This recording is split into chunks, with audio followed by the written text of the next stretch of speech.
contest. You won through Frank.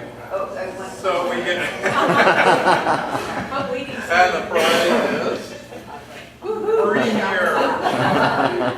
Tiny piece for everyone in the family. Yeah, really. Do you have any more bars?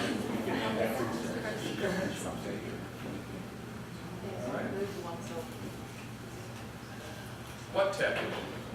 IT guy. Yeah. Do it. Very conservative. Well, I guess I have to speed up a little more. Here we go. Great. Okay. So we've run over a bit, but Jerry, in great Rotary flexibility fashion, has said that he can. Who said that? How about an AV guy? Already then. It's an AV. It's not IT. What I'd like to do, I think at this point, we've cut into Jerry's time a bit, but he's got a way of chunking the program into 2 bits. And so I think that's what we'll do. We will work with it, and towards the end, we'll wrap up with a little bit more opportunity for people to have something to say. Jerry? You said you could do a 2-counter. Is that right? We could reschedule if you want to do that. Well, you want to do a whole reschedule? You know, Barbara just reminded me that I think a couple of minutes here. We're going to talk about India and our Rotary Friendship Exchange. We have an incoming group of Indians that will be here for our district conference in May. And then right after that, in the next 3 days, they'll be here in Sebastopol. And they'll be coming to our meeting on that Wednesday, the second Wednesday in May. And we're going to have some activities, probably a potluck dinner, where all of you will be invited to meet them, probably on Tuesday, whatever that Tuesday, around the 10th or so of May. And that'll be a very exciting time. When you go to India and be hosted by Rotarians there, they have a saying that they treat their guests like gods. And we were truly treated like gods in India. And incredible hospitality that they gave. And we're anxious to show the same kind of hospitality to the Indian folks when they come here. Okay.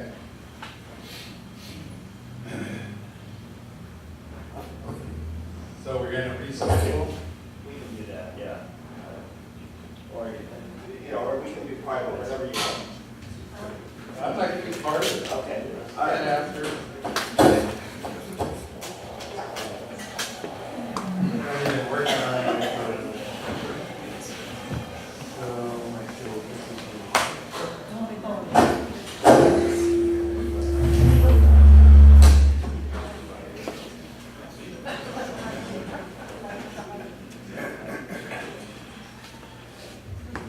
All right, well, good morning.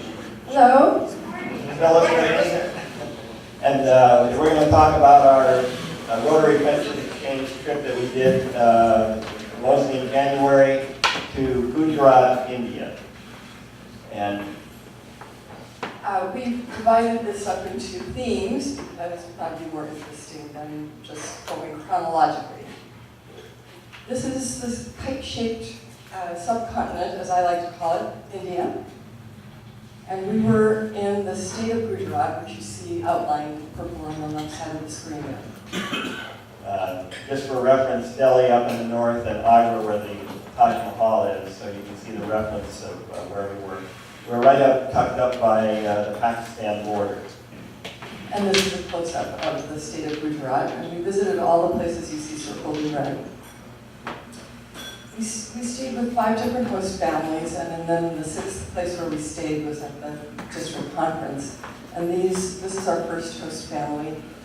Every family was incredibly hospitable, as Jerry just mentioned to you. Early morning, this is pre-breakfast time with the newspaper and some snacks before breakfast.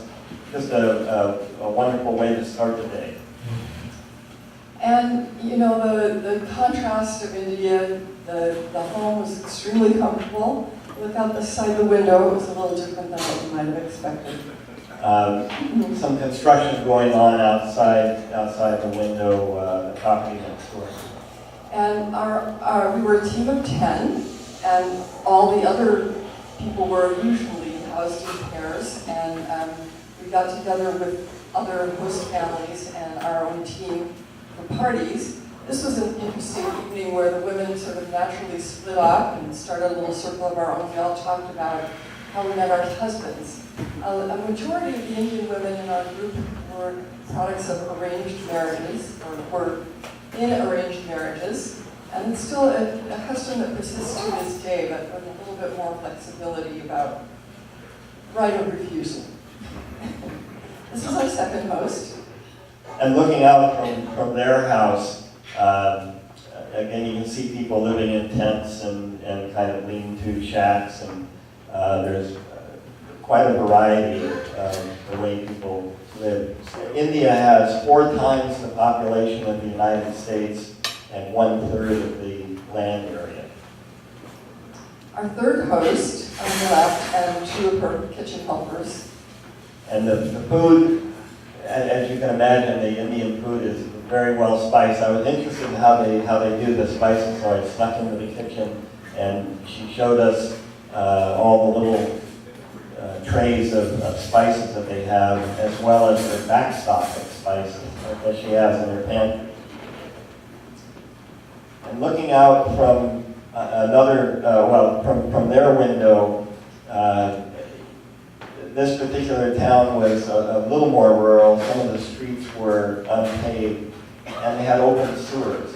And it just reminded me, you can imagine when the monsoon rains come, that this sewage kind of washes everywhere, and polio is spread in sewage. And what an accomplishment it is that India is now polio-free when they still have conditions like this to deal with. Our fourth host family, the extended family. And another family, our final family, Betty on the right here, passed up an opportunity to spend a holiday weekend with his friends because he has a dream of coming to California and working for Google or Facebook. When he heard that some folks from California were coming, he wanted to meet us. We remained some Facebook and WhatsApp friends with Betty. City life, a typical street scene. Most of the transportation within the cities is on motor scooters or motorcycles, or the 3-wheeled moto taxis like the little green one back there. A lot of buildings are under construction, many with bamboo scaffolding like you see here. And you'll notice that the majority of the women were still using traditional dress, and the colors were just magnificent. Typical street scenes are cows wandering in the streets, and crossing the streets were a challenge. I cannot believe I'm not there with a helper, because I don't think I hardly ever did it without being held by the hand of one of my hosts. Even hard to walk along the side of the street because there wasn't much of a shoulder. We were so impressed with the projects, and I think our slideshow doesn't really document what we learned about. It was incredible, the amount of effort and enthusiasm and thought that they had put into it. Rotary, having conquered polio in India, is now turning its attention toward illiteracy, which is extreme. And they have a teach program, including teacher support, e-learning, adult literacy, child development, and happy schools. so what is a happy school? One of the clubs that we has adopted a school in a rural village that you'll see. And there's these 8 categories that they want to make sure every school has, and they'll become a happy school. This is this town of Gilad. It's a rural town outside of Baroda, one of the major cities, but it's quite a ways out. And here's the school. I have a poem that we've tried to put together as a narration to go with the next few slides. I promise, for the students at Gilad School, I promise I will remember you, children seated in the schoolyard courtyard. One girl, quick in her stillness, eyes now penetrate from pictures. 3 girls from 3rd standard, eyes tight, fingers ringed in O mudra, mouths making O for Om. 5 boys talking drum, seated at our visiting feet. 6 girls dancing, the thump and tingling of drums.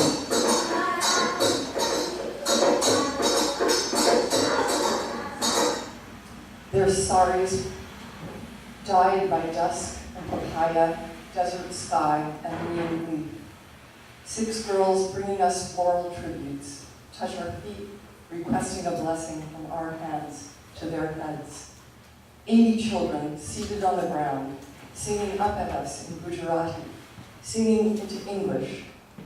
God's love is wonderful, it is over all, under all. 80 children quietly accept the candies we lean down to present, returning any that fall, guiding us to visit their schoolmates all. I promise I will remember your schoolroom, its blackboard, drywall, crawling with chalk, cuneiform, I cannot read. 30 children sit cross-legged on tile floors, listening to their barefoot teacher. I promise I have given you my word in the language of group photos and hugs. Another part of the Happy Schools is to have toilets, and the Rotary Club has built separate, gender-separate toilets for the kids there, including hand washing. Sports Day, this happened after we left. We're still in correspondence with one of the teachers there. And you can see that the footwear is still necessary. That's one of the components of the Happy School. Another Sports Day picture. And by the way, we are all invited, if you can make it to Gilad, Gujarat, on March 31st. It's Founders Day, and an invitation has been issued to any of us who can get there. This woman is preparing lunches for the kids in the school kitchen that they have right there. Another project of several of the clubs are dialysis centers. And they, typical of the kind of commitment that the Rotary clubs have to provide ongoing dialysis. It's unfortunately a common occurrence due to kidney failure, due to diet, and the water is incredibly high in total dissolved solids. And it just eventually wears out their kidneys. This represents the Schroff Foundation, which was a place that we visited their headquarters, and they have an enormous number of different projects that they do, including water harvesting and dialysis, but they also make available kits for craft making. And the idea is that people can supplement their income, even afford the dialysis, for example, by creating crafts, and they give us lots of materials with which to accomplish that. One of our hosts here on the left side of the picture takes it upon himself to carry wool blankets in his car, and when he sees people that are in need of a blanket that are living on the side of the road, he'll stop and hand out the blankets. Transportation is a big issue. We were fortunate to have a driver, so we didn't have to try to do the roads ourselves. And the 10 of us were driven around hundreds of miles in this van. When you get out on the rural roads, Everybody passes. It's the biggest vehicle that has the right of way. And in some cases, the big vehicles are all coming right at you. I'm taking this out of the front windshield. We're heading toward these trucks at about 45, 50 miles an hour. Within the cities, it's a free-for-all. There are no stop signs, no traffic lights. You just move out and claim your space on the road. And if you're riding in a three-wheel moto taxi,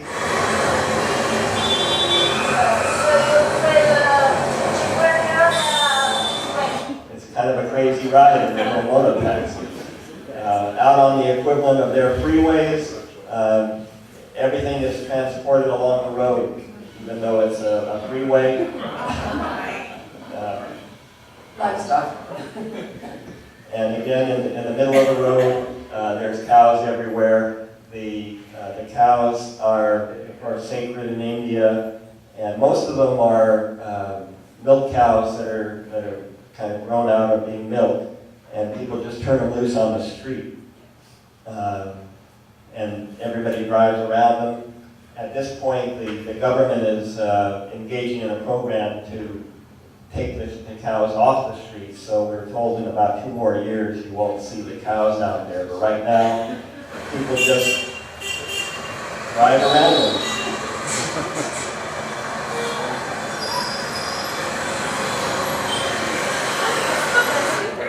Cows don't seem to mind it.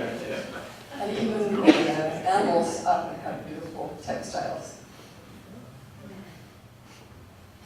We went to the conference, and this is our sort of only rural, or our only nature stop. It's at a resort in the white salt desert. It's a resort that was formed by, or inspired by the current Prime Minister, who is from Gujarat. And it's a beautiful spot and something that is actually affordable to Indians, middle-class Indians. And in fact, it was hard to get enough space at it for the whole conference to come at one time. Everyone wanted to attend the conference. Right, there were 2,500 people at their district conference, and it was divided into 2 parts. And we stayed in tents, a sunrise over the tent city, and the tents were organized into blocks like this. Our group occupied this block of tents, and they were pretty luxurious tents as tents go.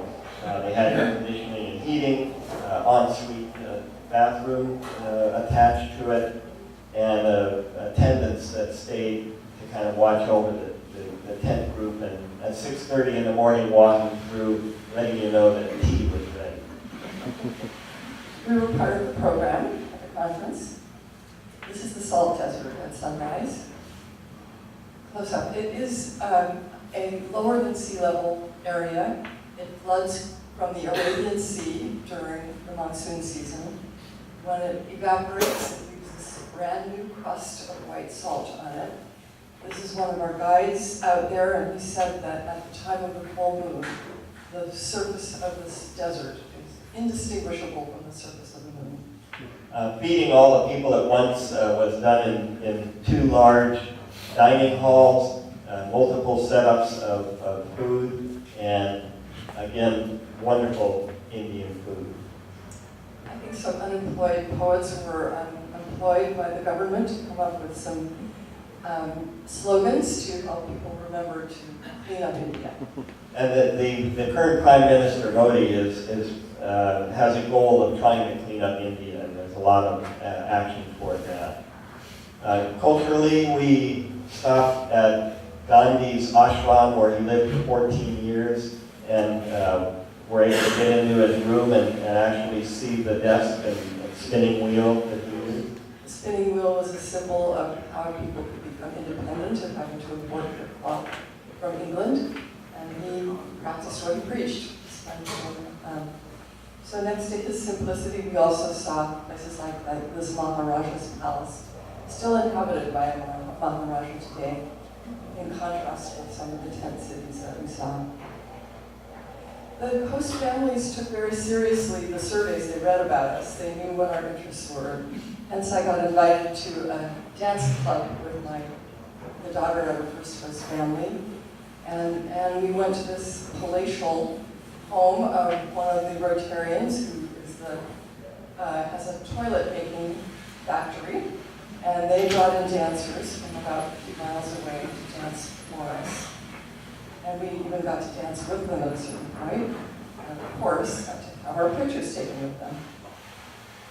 They also took note of the fact that I'm a poet, and when we got to our final city, Baunagar, they had set up a poetry interaction at the University of Baunagar with me and a class of students who were very attentive, very thoughtful, good questions.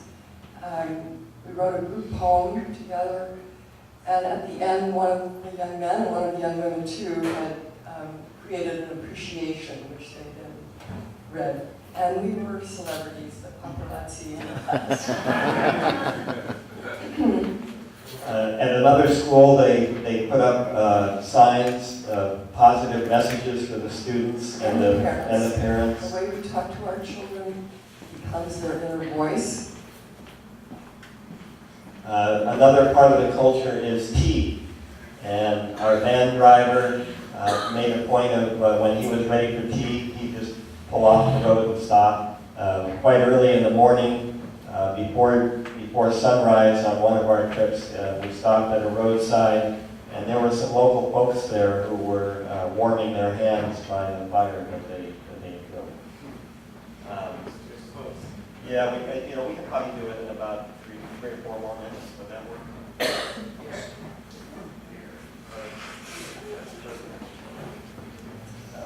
Okay.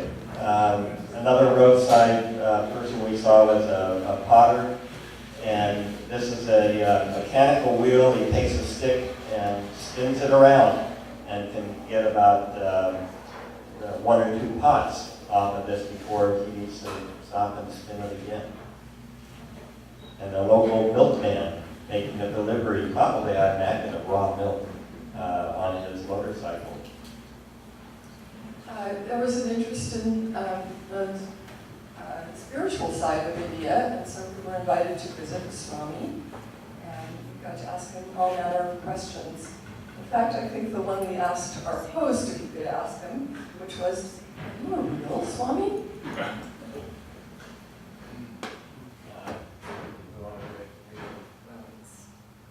By my watch, yes.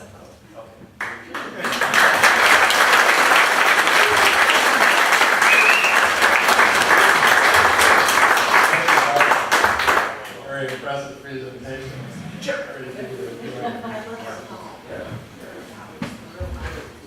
Great.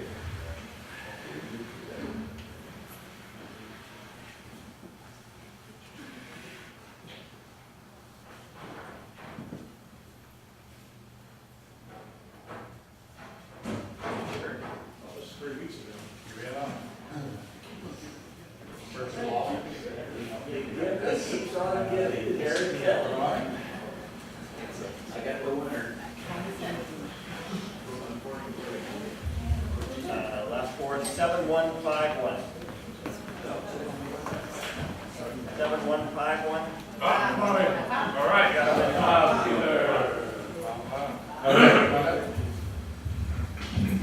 Good luck.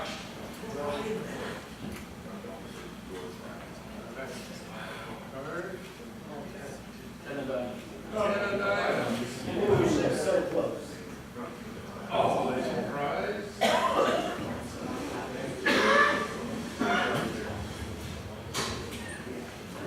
Door prize thanks to Terry, Kathleen, Was last week. Kathleen. Okay. Hang on, wait, there's one other thing.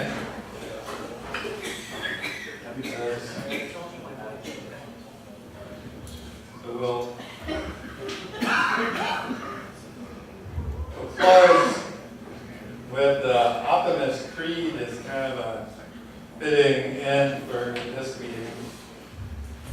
Because Frank was out with us for so long, and it's something that yes, we should. So let's promise yourself to be so strong that nothing can disturb your peace of mind. You talk health, happiness, and prosperity to every person you meet. To make all your friends feel that there is something in them. To look at the sunny side of everything and make your optimism come true. To think only of the best, to work only for the best, and to expect only the best. To be just as enthusiastic about the success of others as you are about your own. To forget the mistakes of the past and press on to the greater achievements of the future. To wear a cheerful countenance at all times and give every living creature you meet a smile. To give so much time to the improvement of yourself that you have no time to criticize others. To be too large for worry, too noble for anger, too strong for fear, and too happy to permit the presence of trouble. That's optimistic. That's great. Joe?